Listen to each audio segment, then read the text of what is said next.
Hello everyone, welcome to Spin. I'm Sid, Managing Director of Vietnam Fitness Academy. Today is very important video that we're gonna introduce you and then let you to understand how to set up a proper indoor cycling bike. That today in video I will show you into two things. The first thing, if you are general member or you are new for the cycling and you use the normal shoe to riding, how you're gonna set up. And in case that you are expert cycling and you wanna use the cycling shoe, how it's gonna be working. Let's begin and let's start together. Okay everyone, let's start and understand the indoor cycling bike that we're gonna start to set it up to get us to have the most benefit when we're riding the indoor cycling. Before we get started, you have to understand like in the market have a lot of bike that we're gonna use. And in our training academy and also in this video, we prefer the bike that we would like to say thank you to Metric, that the bike is gonna be the one sample that we're gonna use to set up. When you wanna set up the bike, we will have 4 parts that you have to understand how to set up in a proper way. The first one is gonna be the seat. The seat is gonna can adjust into 2 things. One is gonna be the seat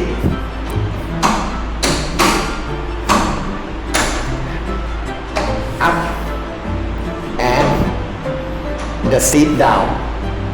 The second one is the seat forward and backward. The third one is gonna be the handlebar that you can unlock and you can lift up or you even drop down. And the last one is gonna be the handlebar that you can push forward and you can push back. This is the 4 important things of the bike that you must be know how to set up.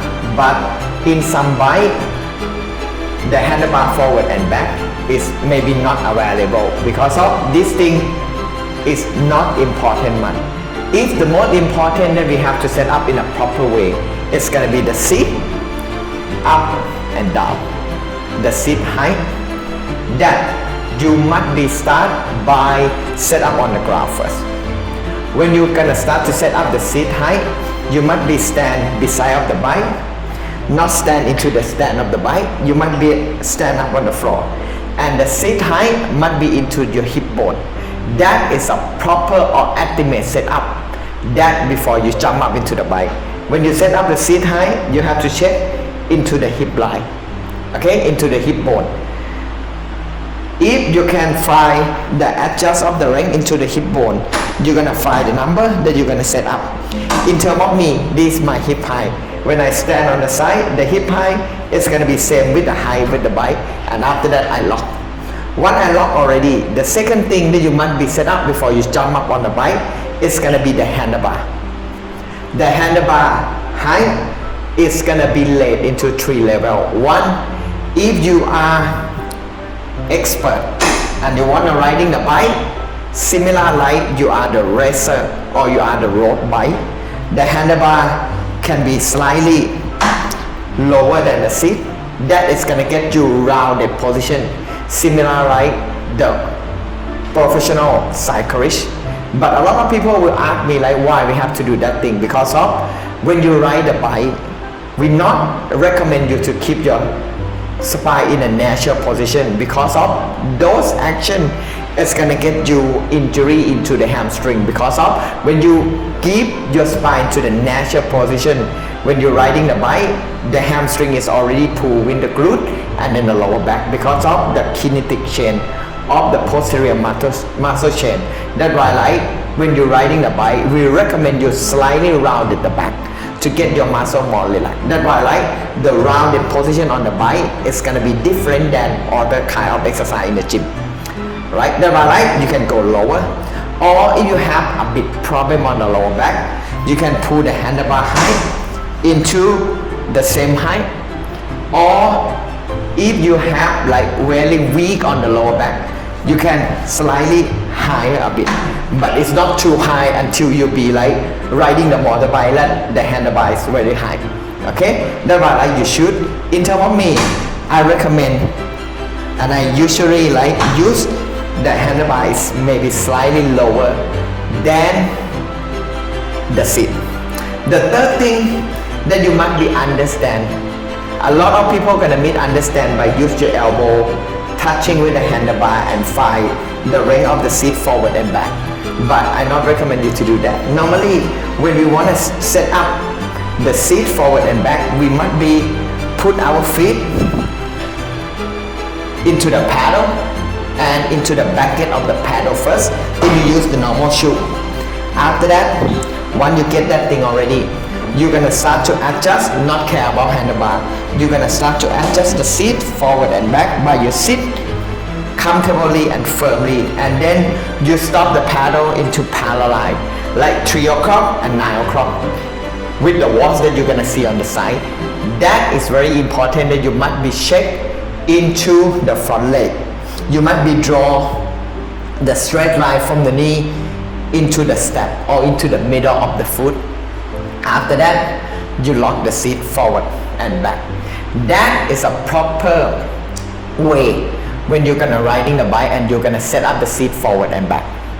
Okay, and the last and the next thing, once you jump up on the bike already and you set the seat forward and back already, I recommend you to do one more check to confirm about the seat height. If you use the normal shoe like this, when you push down into the bottom one, 6 o'clock, your knee not too overstraight, slightly bent, and then your butt is going to be firmly in the middle of the seat. It's not like chip to the side, right? That is going to be like the seat height is going to be okay. Normally in term of when you set up by grounded and you use the normal shoe, that is going to be like 80% estimately is going to be correct. And the last one is going to be the handlebar forward and back. When you do handlebar forward and back, you just find the comfortable position when you reach into the resting position like this, and you check on the elbow and the torso. Estimate is around 90 degrees, but we can't be checked exactly 90 degrees, but when you grab, you're gonna feel comfortable. You're not too overreach or not too close. You're gonna feel comfortable when you do on the resting position. That the way when you're gonna set up, and you're gonna see my position when I'm riding the bike is gonna be properly nice and then relaxed for me. One more important thing that you must be understand, and a lot of people don't care much about this thing. You have to understand how to use the step if you use the normal shoe. Normally, I not recommend you to lose the step like this and try to riding the bike. Why? Because of it's unsafe when you're riding the bike, because of almost indoor cycling. When you're riding and your feet is out, you see the pedal is still moving. When the pedal is still moving, if you put the leg here and you not have the reaction quick to put the leg out, the pedal will hit into your shin or even into your calf. That is going to create damage and injury. The thing that I'm going to show you is going to be the thing that how you're going to put this thing and how you're going to use the lock step into a proper way. That I will show you the insert one after this. Now we're gonna come to see, this is the bike strap. When you use the bike strap, one thing that I want you to understand how to use it. I didn't know that bike in your crop, what is happening, but this is the way. You're gonna see that in the bike strap, we're gonna have this thing. You're gonna see that the bike strap, the lock is gonna be like this. When the lock is gonna be like this, the thing that you have to do now is gonna be like this. When you wanna use to lock, you must be squeeze it and you must be push it under and put it over. That the way the lock of the step will working. When you wanna tighten, you're gonna do like this. When you wanna tighten, you just only pull it up like this. They will tight. When you wanna release it, you just flip on the top. It's gonna be releases. Normally, when you got the new bike, you maybe have to release from the pedal, and you're gonna be person to push by do this thing. The first thing you're gonna see, this is the outside and this is the inside. You're gonna start to push the step inside your pedal, find the hole, right? Make sure that the outside is gonna be on outside, and I highly recommend you that put into the top of the bracket like the way that I do now. After that, the way that you're gonna do, make sure that you not put the lock close to the pedal like this, because if you put the lock too close to the pedal, it's very hard for you to lock. That's why like you must be put the lock is a bit high like this, and when you put it like this, it's gonna be easy for you to use to lock member. By if member put the feet like this, right, when you lock, you're gonna pull it up and you have the ring to adjust. You have the ring to adjust. If it's too loose, you can move it and then you can tight as much as possible. Once you tight it, this is a firmly, and this is a double lock when you use the step like this. It's hard to release it out. Once you want to release it out, pull it up, take it and put the feet up. This is the way you're going to use the step correctly. Okay, next thing that we're going to talk about bicep up. Now I already changed the pedal to use the cycling shoe. When I use the cycling shoe, I would like to show you something that when we set up the bike for the cycling shoe, if you are expert riding, it's similar the same, but one thing that you have to be like considering when you use the cycling shoe instead of the normal shoe. When you use the normal shoe, everything is okay, but when you use the cycling shoe, I'm gonna change to be a cycling shoe now.